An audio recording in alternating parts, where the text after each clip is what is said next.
I have done research. I have gone down the rabbit holes of information that are out there. And I had never seen such a drastic change for my son as I did when implementing diet and nutrition changes. Welcome to the Soaring Child Podcast, where parents of children with ADHD learn tips and tricks to help their child soar at home, at school, and in life. We feature interviews with experts, medical professionals, and parents just like you who are learning how to reduce ADHD symptoms using food and other natural strategies. Because children with ADHD deserve to soar just like every other child. I'm your host, Dana Kay.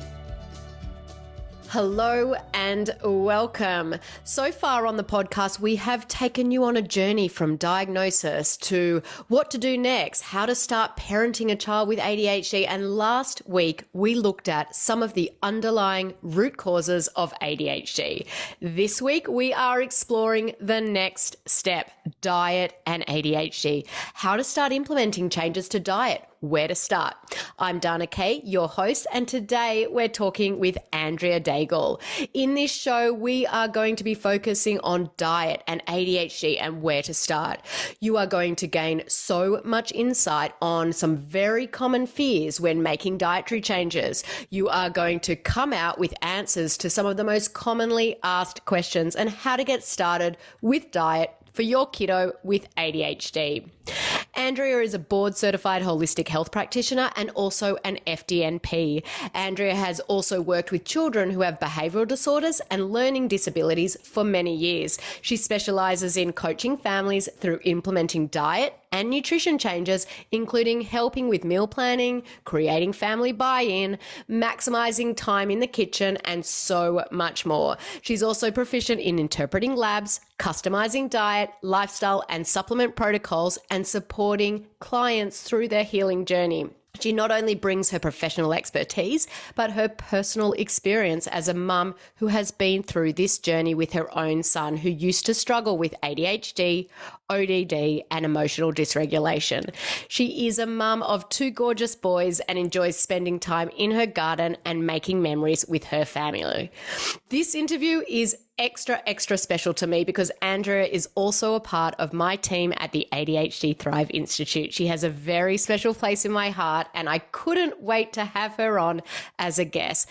Now it's time to welcome Andrea to the Soaring Child. Hi, Andrea. Thank you so much for joining us today.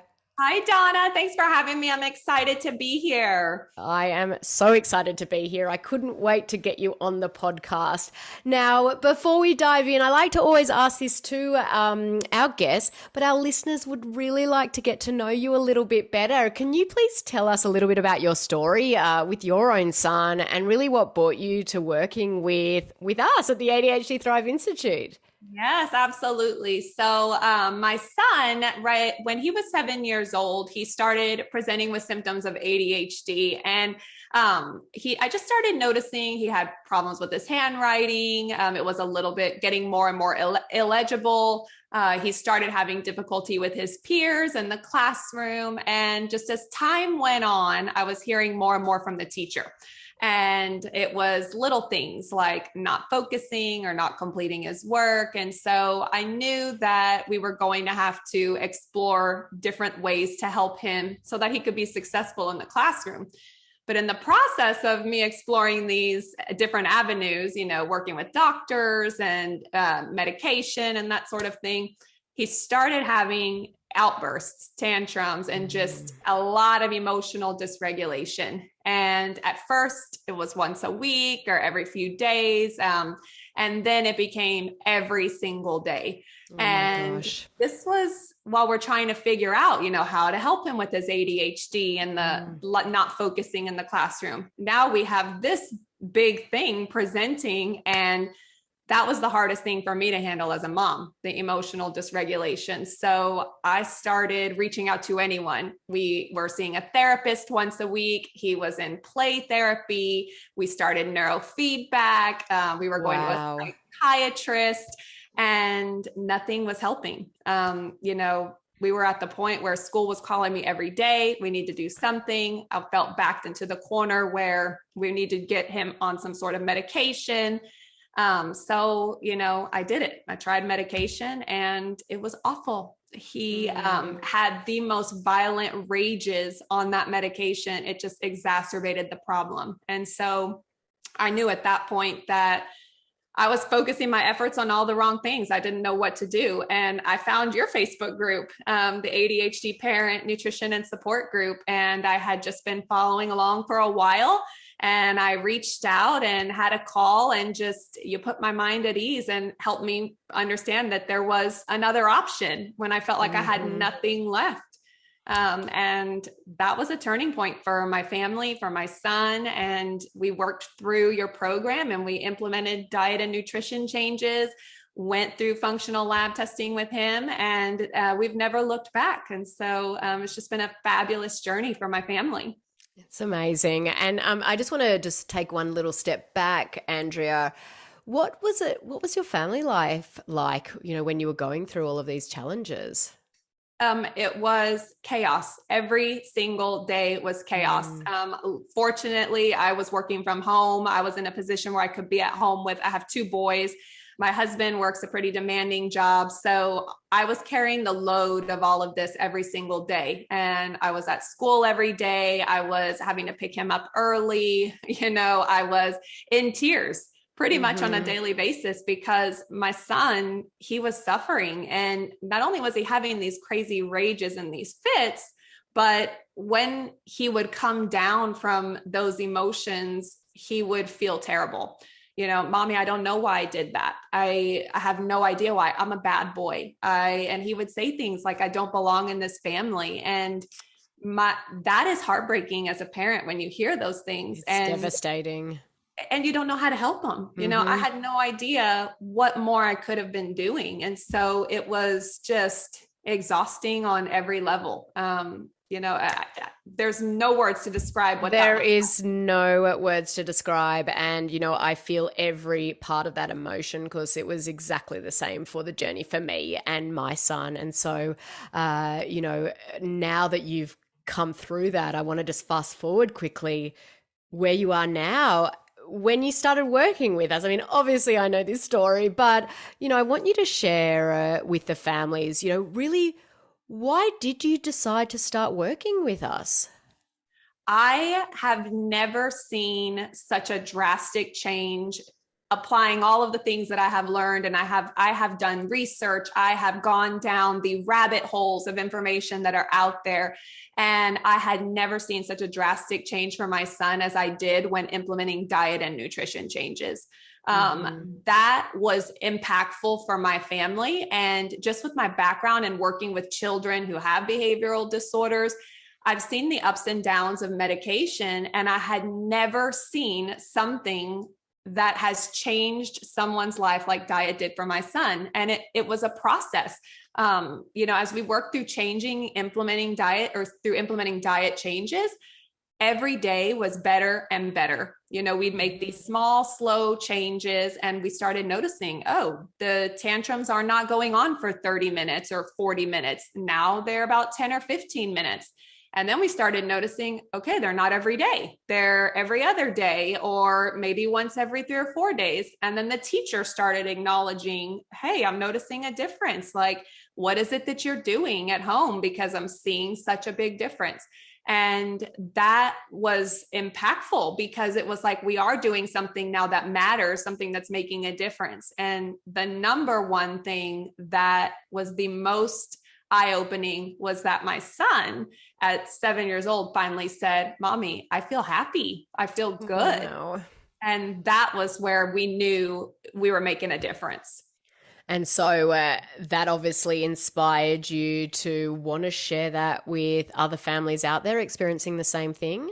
Exactly. I had to get this word out there because I just working with so many parents who feel like medication is the only way. You get into a situation where you're constantly hearing from the school and you have all this pressure on you that our kids are not performing or they're not, fitting into this mold in the classroom. And so we feel the urgency to do something. And when these are such critical years, and it's important to know that you have other options out there. Medication doesn't have to be the only way. And when I saw this change from my family, I just had to spread it with whoever else needed this, because I needed to hear this. And when we were going through this with my son, and I needed something different. And if that was the case for me, I know that has to be the case for so many other families. And so it's important to me to get that message out there to as many families who need to hear this. And that is such a common story, because, that's how I got into what I am doing. That's how 90% of our business, the team in our business, got into what they're doing. And, obviously, Andrea, you've gone off and now done extra studies to really educate yourself. So you've now got that knowledge behind all of that stuff, which is amazing. And I want to dive in because, diet, as I always say, is the foundation of everything we do. But it can be so overwhelming for families. So let's just start right at the beginning. How does a family start with making dietary changes? Yes, it can be overwhelming when you think about the way that you're eating and transitioning to this new way of eating. But I will just say, a lot of times you will find it is not very different from what you're already doing. You're still having family dinners. You may just be swapping out some of the ingredients. And the best place to start is one very small step at a time. It is important to know that we cannot make these changes overnight. It's impossible. When you flip the switch like that, it's hard on the kids, it's hard on the families, and it's just not doable or sustainable. I completely agree. And if I think back to when I started with my son, I did everything on day one. And that is why I don't teach that, because I had panic attack after panic attack after panic attack. And it is not fun. You need to take the kids on this journey with you, making that small, slow step. I always say Rome wasn't built in a day, and so you don't need to make these changes in a day either. So where do they begin? The very first place I suggest beginning is taking a look at those snacks. That is a really good place to start for everybody. Look at the snacks and what's coming in and out of those packages. If you have a lot of packaged goods, try to replace that with something like, a banana and a nut butter or a sunflower butter or something that is a lot more nutritious. And, we're parents. There is a time and a place for a packaged snack, but we want to make sure that we're giving something with quality ingredients and not something that's going to continue to drive that inflammation. So it's just about being more aware, reading the labels, looking at those ingredients, and just finding some really good swaps. Definitely. And on that note, I think that we should give the listeners a special little gift. Why don't we give them our free snack guide just to get you started in that? Because snacks, and I know that my kids are always yelling at me, Mom, I'm hungry. And so, having those quality, nutritious snacks is super, super critical. And, I think snacks is a great place to start. And then when you're there, if you've changed out the snacks and you're confident with that, where do you go next? Yep. And so every family navigates this in a way that is unique to their own. So the first thing I always tell families is there is no roadmap. There's no right way or wrong way. There is your way and what works for you. So you get to decide what comes next. Is it breakfast? Do we want to put our focus on breakfast and maybe implement bringing in some good, nutritious breakfast, maybe once or twice a week? And when you feel really comfortable doing that a couple of times, then have a full week of having really good quality breakfast and bringing it down next to that level there. Bringing in things like overnight oats, having really good quality fruits at breakfast time, fresh fruit. You can do a nut butter with pears, something that's just going to bring in that added nutrition, and try to move away from things like cereals, frozen waffles, and that sort of thing. And breakfast is really another good place to start for families as well. Fantastic. And we will just say, we've obviously done an episode on this before, but when Andrea refers to the inflammatory foods, we're talking about removing out that gluten, that dairy and soy, and then really feeding the body with those micronutrient rich fruits and veggies, grass-fed animal protein. Protein is super critical for breakfast as well. Those healthy fats that are going to feed that brain. And so that's what we want to focus on. Now, you've briefly touched on this where, taking a small, slow step. So obviously from you saying that, you don't have to change everything at all at once, do you? No, you do not. Some families choose to start with just gluten. You can decide to dive in and focus on just removing gluten. Some families, they feel like it may be easier to start with dairy. So maybe they start with removing dairy from the diet. Some think it's easier to tackle soy first. So you really can decide which path you want to take and then go from there. And when you get really, really good at that one thing, then you can implement that next step. Yeah, for sure. And then it doesn't feel as overwhelming. Once you're, we always talk about this within our team. Once you make these changes, all of a sudden it will become your new normal. And then future changes don't seem as hard. Isn't that right? Exactly. And then once it's your new normal, that is when you really begin to feel like, okay, this is exactly what I've been doing all along. I've just really fine-tuned everything. Like I mentioned before, it's really not going to be too different from the way you're already eating. If you're bringing in the good quality meals and you're having family dinner, it's just a matter of fine-tuning those ingredients and the things that you're bringing to the table. Definitely. Now, I want to just take a bit of a tangent here and not talk about the implementation. I want to talk about some of those really common fears that families face or, pop up in their mind when they start to make these changes. And I'm just going to throw some of those really common fears out to you. A big one that we get from families is that, their child might be drinking milk every day. So how do you get them off milk? How do you get them to drink something else? Yes. And that is a very common fear. And it's one that we work through every single day. And realistically, there's so many different ways you can tackle this. When it comes to milk, we really want to transition them into drinking something like smoothies. We're going to get so much more nutrition from smoothies than we would from that glass of milk. But that's the end goal, right? We want to move in that direction. So we need to take baby steps to really get there. And the first thing that I would recommend is starting with some sort of, pick your dairy-free milk of choice. You may do almond milk. You may choose to do an oat milk or a cashew milk. And I just want to make a little statement here about the oat milk. Make sure that you're getting one that is certified organic and gluten-free because of that cross-contamination there with the oats. Good point.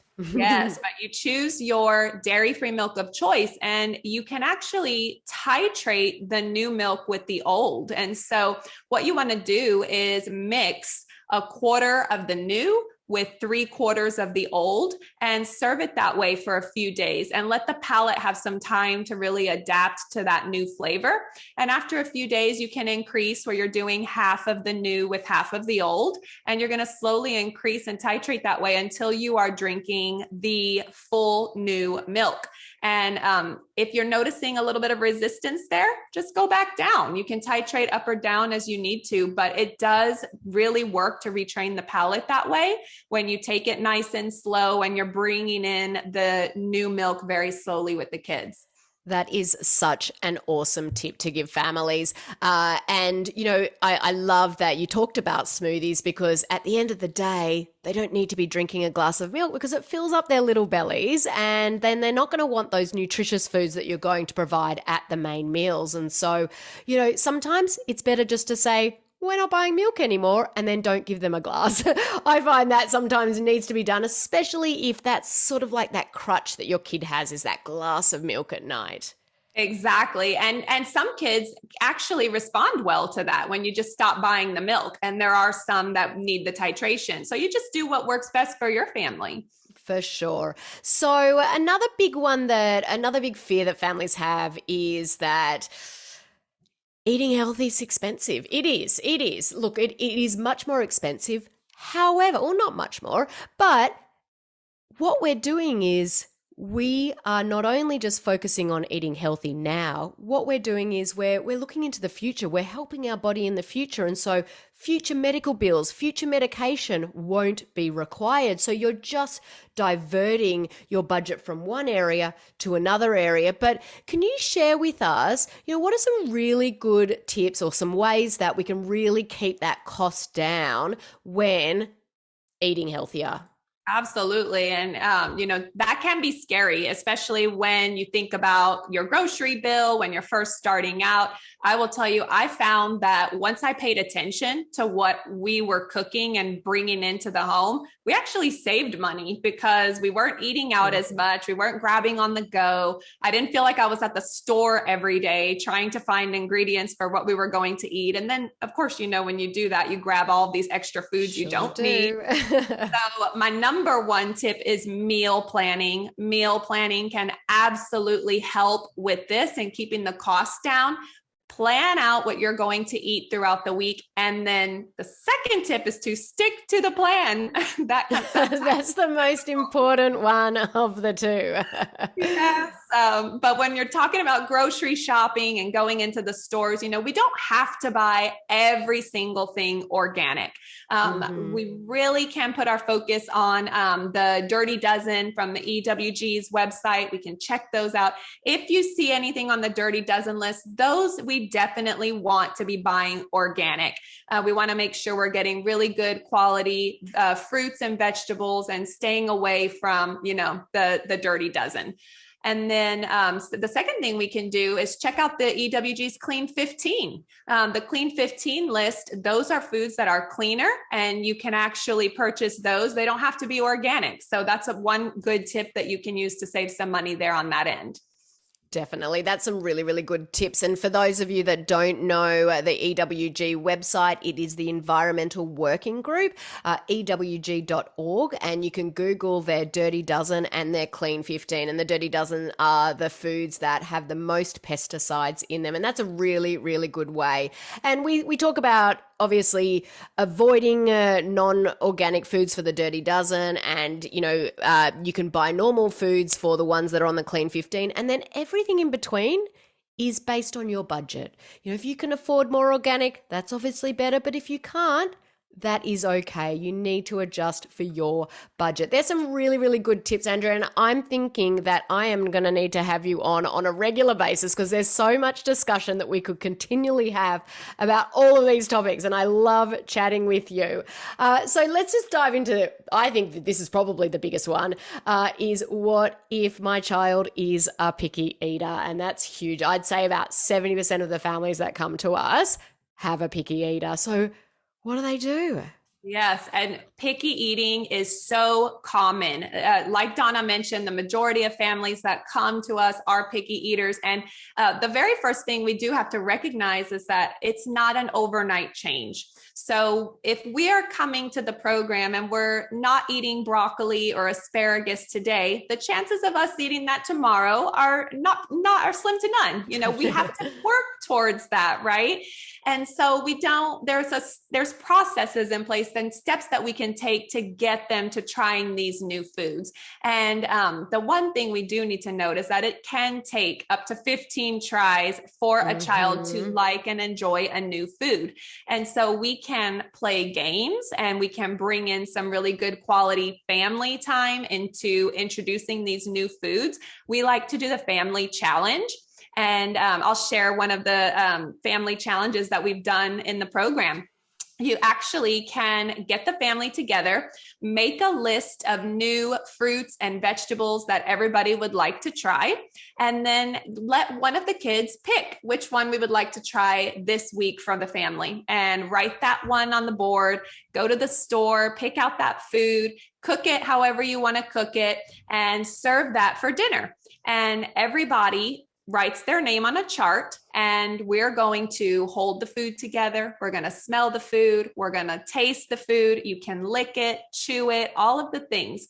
And everyone who does gets to put a star or a smiley face on their chart just for trying it. And if anyone likes it, they can have another serving. You can serve as much of that as you want. But we celebrate together as a family when we all do it together. And it's a really big deal. And it's very empowering when we can see together the family connection that, oh my gosh, I'm so proud you tried it and you tried it. And that's fabulous. And I didn't think you could do it, but you totally did it. And we celebrate together. And when you do it, you can implement a reward at the end. Like, you know what, guys, that was fabulous. Let's play a game. Let's have some more family time. We can play a board game together or go for a walk together. Just something that instills that family bonding time. Yeah, I think that's a fabulous idea and really successful one that we use in the program. The whole thing what we're doing here when we're trying to reduce ADHD symptoms naturally is not just diet. It's not just functional lab testing. It's not just supplements. It's this holistic approach. And, this is part of that puzzle. It's really building that family bonding, because when you've got that family bonding, you can tackle things that are hard together. And that is one little ingredient to the whole plan. And so I do love that, not only for the picky eating side of things, but also for, building that family bonding. I will say that picky eating is probably a topic that we could talk on and on and on about, and maybe we need to have an interview later on just on this particular topic, because there are many, many different strategies that we can use there.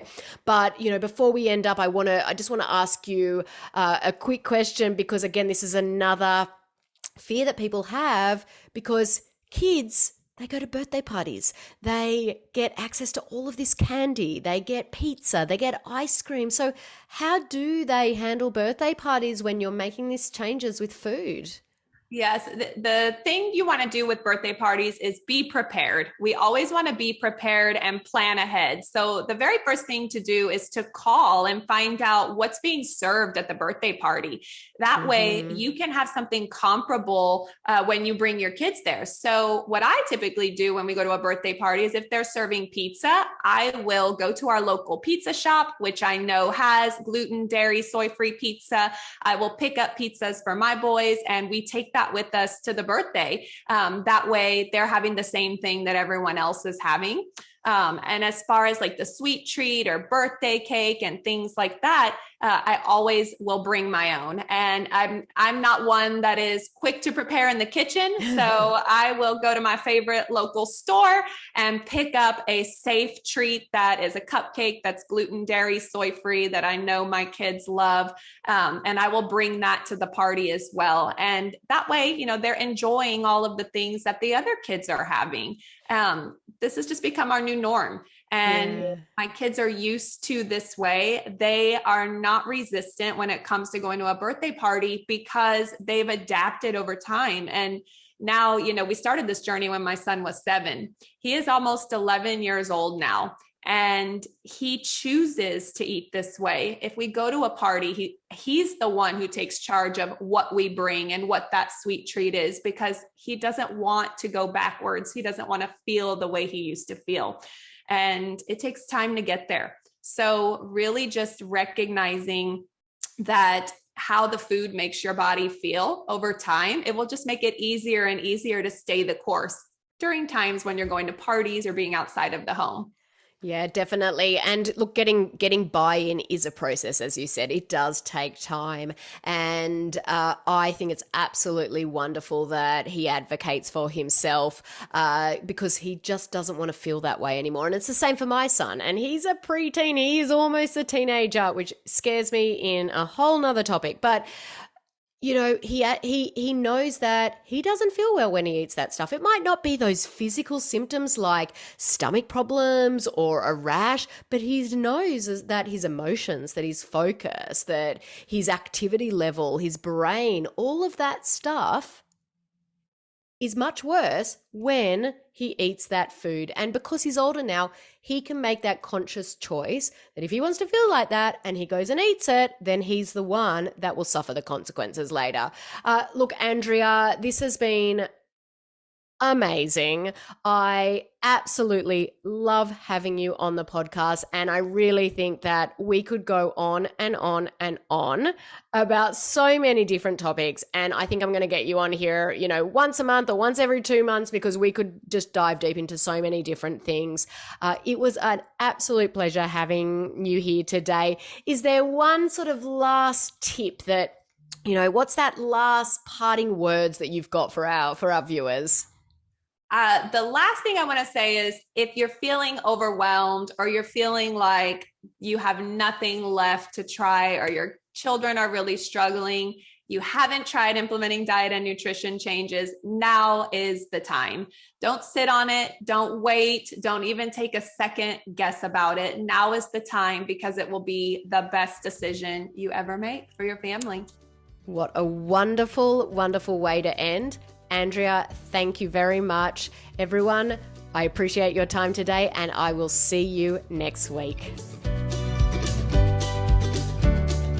Thank you for listening to the Soaring Child Podcast today. To learn more about how to help your child with ADHD soar using natural strategies, visit our website at ADHD-thriveinstitute.com and follow us on social media at ADHD Thrive Institute.